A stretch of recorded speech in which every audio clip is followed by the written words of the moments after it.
नमस्ते श्रोतागण। कहानी चैनल में आपका स्वागत है।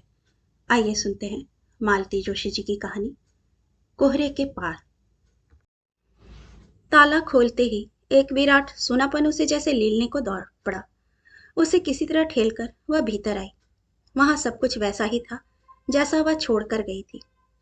धूल की एक मोटी परत यहां वहां जम गई थी। बस पता नहीं क्यों घर से जब भी लौटती है अपने कमरे को जस का तस देखकर उसका मन अकारण उदास हो जाता है, जबकि वह जानती है कि कमरे की तरतीब को उलट पुलट करने वाला कोई नहीं है। अगर बिखरा भी छोड़ जाए तो आकर समेटना उसी को है। सामान पटक कर उसने सोचा पहले एक कप चाय बनाकर पी ले। गैस को झाड़न से पोंछकर उसने तीली जलाई और दूसरे ही क्षण बुझा दी। चाय क्या बनेगी, खाक। दूध का तो सवाल ही नहीं उठता, लेकिन घड़े में पानी भी तो 10-12 दिन पहले का पड़ा होगा। घर से लौटकर यही छोटी छोटी बातें अखर जाती हैं और फिर हार कर रमा की शरण में जाना पड़ता है। पिंटू। किचन की खिड़की खोलकर उसने आवाज दी। जवाब में सामने की खिड़की खुली। अरे दीदी, कब आई आप? बस अभी चली आ रही हूँ रमा। सुखिया हो तो जरा एक जग पानी तो भिजवाना। अभी लीजिए, रमा ने कहा और दूसरे ही क्षण पानी लेकर खुद चली आई। संकोच से भर उठी शीला।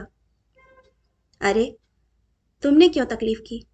सुखिया को भेज देती, पानी भी दे जाती और जरा झाड़ू भी लगा जाती। घर की शक्ल तो देखो जरा, क्या हो रही है। वो तो सब हो जाएगा, आप उधर चलिए, चाय चढ़ाकर आई हूं। रमा के आग्रह को वह टाल नहीं सकी। चाय की तो इस समय बेहद जरूरत थी। चाय पीकर जरा चैन मिला तो वह नहाने चली गई। बाथरूम से निकलकर देखा, इस बीच सुखिया घर को धो पोंछ कर चमका चुकी है। गीले बालों में तौलिया रगड़ते हुए उसने सोचा, आहा, उसके मन पर चढ़ा गर्द गुबार भी कोई इसी तरह बुहार देता। दीदी, खाना इधर बना रही हूं, आज के दिन अपनी रसोई को आराम दीजिएगा, रमा ने पुकार कर कहा तो शीला ने मन ही मन उसे अनेक आशीर्वाद दे डाले। अपने आप बनाना और अकेले बैठकर खाना कम से कम आज तो उसके लिए संभव ना था। बेशक वह भूखी सो जाती। रमा इस बात को अच्छी तरह जानती है, इसीलिए उसे छुट्टियों से लौटकर पहला खाना रमा के यहाँ ही खाना पड़ता है। कौन कहेगा कि बित्ते भर की लड़की मेरी मकान मालकिन है। शीला स्नेहार्द हो आई। बेचारी छोटी बहन की तरह आगे पीछे डोलती रहती है। हमेशा की तरह रमा ने खाना खूब मन लगाकर बनाया था, पर शीला से खाया ही नहीं गया। उसकी मनस्थिति वे लोग जानते थे, इसीलिए किसी ने इसरार भी नहीं किया। रमा और प्रमोद दोनों के चेहरे बता रहे थे कि वे काफी कुछ जानने को उत्सुक हैं, पर सौजन्यवश दोनों चुप बने रहे। तब शीला ने ही पहल की। बोली, घर से लौटने के बाद इतना खराब लगता है, सच। तुम लोग ना होते तो मैं क्या करती। अब उन दोनों का मौन टूटा। घर पर सब ठीक तो है ना? हाँ, सब ठीक ही समझो। अम्मा जी? वे भी ठीक हैं। ईश्वर ने ही उन्हें शक्ति दे दी है, नहीं तो बुढ़ापे का शरीर, बीमारियों की फौज साथ लगी हुई, इतना बड़ा दुख कैसे झेल गई, यही सोचकर आश्चर्य होता है। वो तो ईश्वर अपने आप शक्ति दे देता है, प्रमोद ने कहा। बच्चे कहाँ हैं? रमा ने पूछा। लड़के तो दोनों अपने घर पर ही हैं, दोनों बड़े भी हैं। शशांक तो फर्स्ट ईयर में पहुंच गया है, प्रशांत भी 10वीं में है। स्वाति की ही चिंता है, बहुत छोटी सी है बेचारी। और क्या, इतना शौक था दीदी को लड़की का, पता नहीं कितनी मन्नतों के बाद तो पैदा हुई है, और अब खुद उठकर चल दी दूसरे लोग को। बातचीत फिर इसी बिंदु पर आकर थम गई। बाकी नीरवता में ही संपन्न हुआ। खाने के बाद शीला कुछ देर तक पिंटू के साथ खेलती रही और फिर क्षमा मांगकर अपने घर की ओर चली आई। बेहद थक गई थी वह, और थकान भी क्या, सिर्फ सफर की थी। कमरे का दरवाजा बंद कर कितनी देर तक वह दरवाजे से लगी खड़ी रही। यह एकांत, अपने कमरे की इस एकांत के लिए तरस गई थी वह। बिस्तर पर लेटते ही नितिन और नीलम की याद हो आई। बुआ के पास सोने के लिए कैसी महाभारत मची रहती थी दोनों में। इस बार तो हिस्सेदारों में स्वाति भी थी, पर बेचारी कुछ कहती नहीं थी। उदास आंखों से टुकुर टुकुर ताकती रह जाती थी। उन दुष्टों के सो जाने के बाद शीला धीरे से उठ जाती और स्वाति को लेकर किसी दूसरे बिस्तर पर आ जाती। वह मातृहीना बच्ची, तब उसे कसकर भींच लेती। स्वाति की याद आते ही मन कैसा तो होने लगा। दीदी पर गुस्सा आने लगा, जो यूं अचानक उठकर चल दी। खुद तो चली गई, पर उसे कैसी अजीब उलझन में डाल गई हैं। बहुत रातों की जागी थी वह। सोचा था बिस्तर पर पड़ते ही नींद आ जाएगी, पर विचार थे जो गोल बनाकर उसके इर्द गिर्द नाच रहे थे। वह परेशान हो उठी। लगा कि यह घुप अंधेरा उसे निगल जाएगा। रोशनी की एक किरण, हवा का एक झोंका कहीं से मिले तो वह जी जाए।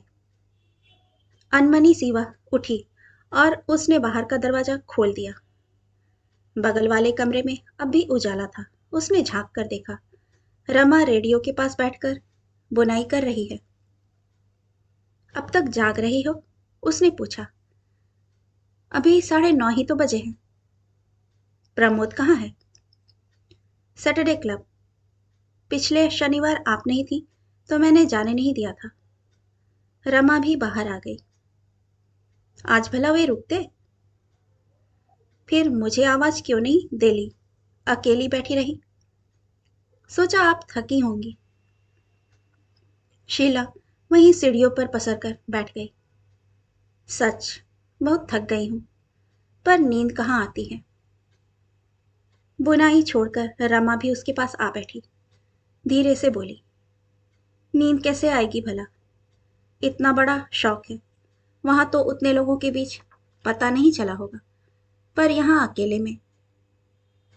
रमा जी, शौक दीदी की मृत्यु का उतना नहीं है, पर जानती हो वे लोग मुझे दीदी के स्थान पर देखना चाहते हैं। ओ नो, सच कह रही हूं।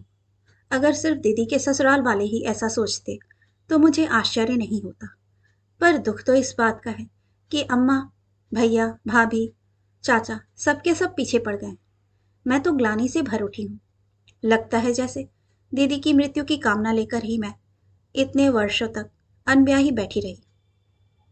और जीजा जी, वे क्या कहते हैं? वे क्यों कुछ कहेंगे? जरूरत ही क्या है? पर उन्होंने कोई प्रतिवाद नहीं किया। यही स्पष्ट संकेत नहीं है क्या? वे तो जानते हैं कि समाज बड़ा दयालु है। ज्यादा दिनों तक उन्हें कोई अकेला नहीं रहने देगा। वैसे दीदी खुद ही सारी व्यवस्था कर गई लगती हैं। क्या व्यवस्था कर गई हैं दीदी? रमा ने पूछा। कह गई हैं शीलू को स्वाति की मां बना लेना। कुछ क्षण स्तब्धता छाई रही। फिर रमा ने कहा, 6 महीने के बाद शायद मैं भी यही सुझाव देती, पर इतनी जल्दी? ओह, मैं तो सोच भी नहीं सकती। शीला ने एक भरपूर दृष्टि रमा पर डाली। तुम भी यही सुझाव देती? क्यों रमा, तुम्हें क्या मैंने कभी अपनी कहानी सुनाई नहीं? सुनाई है दीदी, जानती हूं। आप किसी स्वर्गीय आत्मा की पावन स्मृति में आराधना का दीप जलाए बैठी हैं। पर दीदी, जिंदगी सिर्फ भावनाओं के आधार पर नहीं चलती। उसे किसी ठोस सहारे की जरूरत होती है। आज नहीं तो कल आप इसे अनुभव करेंगी। तब मैं वह सहारा खुद ढूंढ लूंगी। और आज ये लोग जो मौका हाथ लगा है, यही कहना चाहती हो ना? मौका शब्द अच्छा नहीं लग रहा दीदी। कुछ भी कह लो, क्या फर्क पड़ता है? तुम्हारा तो ठीक है। खुद अम्मा भी कह रही थी कि तुम सोच विचार करती रह जाओगी और रिश्ता हाथ से निकल जाएगा। ठीक ही तो कह रही थी अम्मा जी। इतना अच्छा घर-वर देखते ही लोग तो गुड़ की चींटियों की तरह दौड़ पड़ते हैं। तब वे उम्र का भी ख्याल नहीं करते। रमा ने कहा, तो तुम चाहती हो मैं भी इस दौड़ में शामिल हो जाऊं? निर्णय की जल्दी ना सही, पर इस दिशा में सोच तो सकती हैं आप। रमा, जीजा के रूप में वह व्यक्ति बहुत आदरणीय है मेरे लिए, पर पति के रूप में मैं उसकी कल्पना भी नहीं कर सकती। पता नहीं क्यों विवाह को लेकर हम लोग सिर्फ दैहिक स्तर पर ही सोचते हैं, रुपए पैसे से ही रिश्ते को तौलते हैं। इससे परे जैसे किसी चीज का अस्तित्व ही नहीं है। लेकिन मैंने अब जिंदगी को एक नए नजरिए से देखना सीखा है। मेरे जीने का ढंग बदल गया है। मेरे सोच की सीमाएं फैल गई हैं। अपने आसपास मैंने रंगों की एक नई दुनिया इजाद कर ली है। चेतना के स्तर पर बहुत आगे बढ़ आई हूं मैं। अब पीछे लौटना संभव नहीं है। रमा, अब मैं उस व्यक्ति के साथ गुजारा नहीं कर सकती जिसकी दुनिया घर और दफ्तर तक ही सीमित है, फाइल और अखबार ही जिसके लिए साहित्य है, महीने में एक बार सिनेमा देख लेना जिसके लिए कला प्रेम है, और जो बच्चों का बीमा कराने या पत्नी के लिए साल में एक आध जेवर बनवाने में कर्तव्य की इतिश्री मानता है। नहीं रमा, ऐसे दुनियादार आदमी के साथ अब मेरा निर्वाह असंभव है। एक ही सांस में कितना कुछ कह गई शीला। खिड़की से छनकर आते प्रकाश में रमा एकटक उसके तमतमाए चेहरे को देखती रह गई। उसका ज्वार थमते ही बोली, सब कुछ अपने मन का सा कहाँ मिलता है दीदी, एडजस्ट तो करना ही पड़ता है। उसकी भी एक उम्र होती है पगली। शादी से पहले लीला दी भी बैडमिंटन खेलती थी, सितार बजाती थी, कत्थक नाचती थी, महादेवी के गीत गुनगुनाती थी। पर शादी के 18 वर्षों में उनकी उपलब्धि क्या रही? 5-7 तरह के पुलाव, 10 तरह के अचार, 36 भांति की मिठाइयाँ और दर्जनों स्वेटर्स। 16 साल की उम्र में ब्याही गई थी, इसीलिए आसानी से उस सांचे में ढल गई।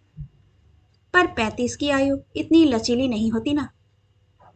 स्कूटर के कर्कश हॉर्न और तेज रोशनी से दोनों चौंकी। प्रमोद लौट आए थे। रमा ने दौड़कर गेट खोला। अरे, आप अभी तक जाग रही हैं? प्रमोद ने कहा। क्या करें, आपकी श्रीमती का मन जो बहलाना था। प्रमोद ने कृत्रिम रोष से रमा को घूरा। उसने शर्मा कर नजर झुका ली।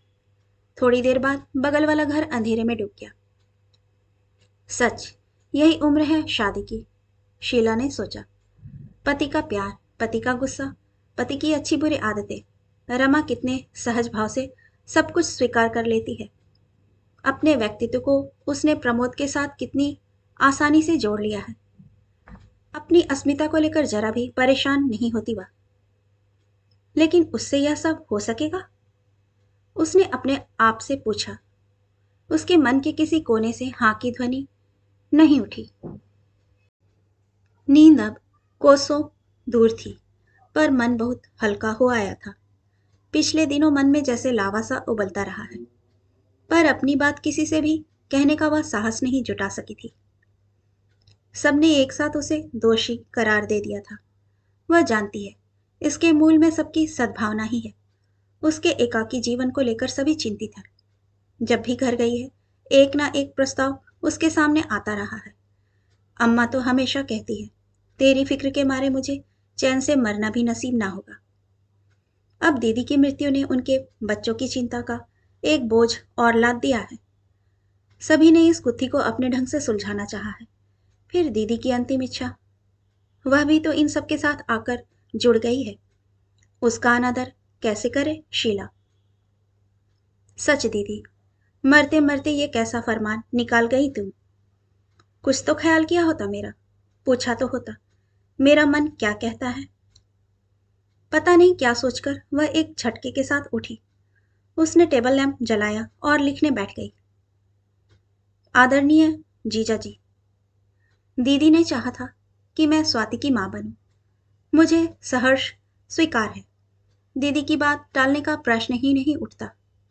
आप निश्चिंत होकर उसे मुझे सौंप दें। उसके बाद आप स्वतंत्र हैं।